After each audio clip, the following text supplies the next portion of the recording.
that jellyfish looks a bit weird.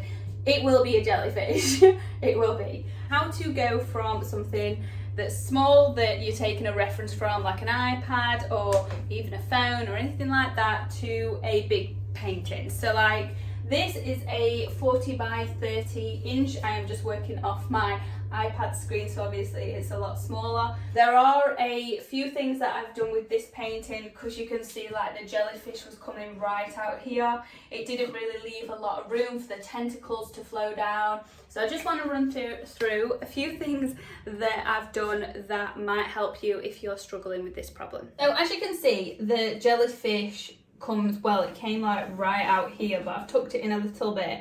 But the position of the jellyfish and also the size of the jellyfish just wasn't going to work for the length of the tentacles. The way I've measured this is a very simple way. I'm just using my iPad and a ruler. There's many different ways that you can measure a piece from the start, but this just helps you get things right if you think things look a bit off. So the way I've done this is using my iPad, and I'm just going to stretch out the image to the size that would be relevant to be on the piece. So the size will correlate. You always mark a middle point on whatever you're doing, because it will help you, because you can always go from the middle. So if you know the middle of the jellyfish is like here, you can always measure it. And this is not to get the exact shape, but it's to get the exact sizing. You can then work on shape after the sizing.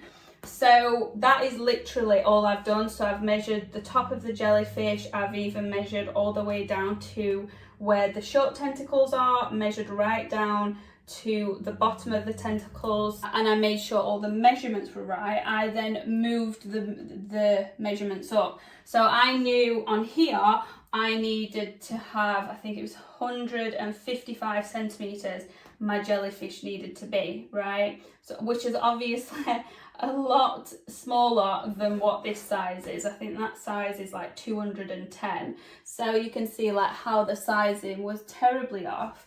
And then what I've done is measured it upwards.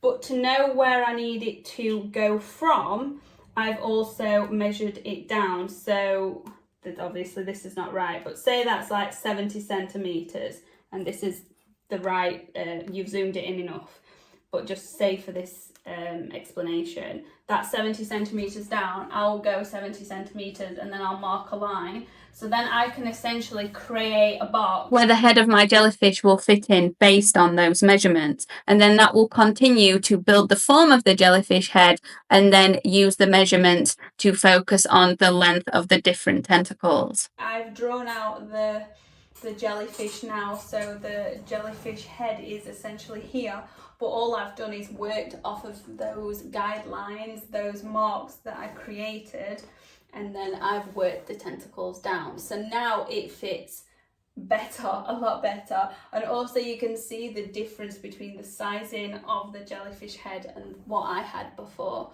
So this just honestly takes it back to basics. I hope this video was helpful. If it was, please leave that in the comments, give it a thumbs up and a subscribe, please. And I'll speak to you soon.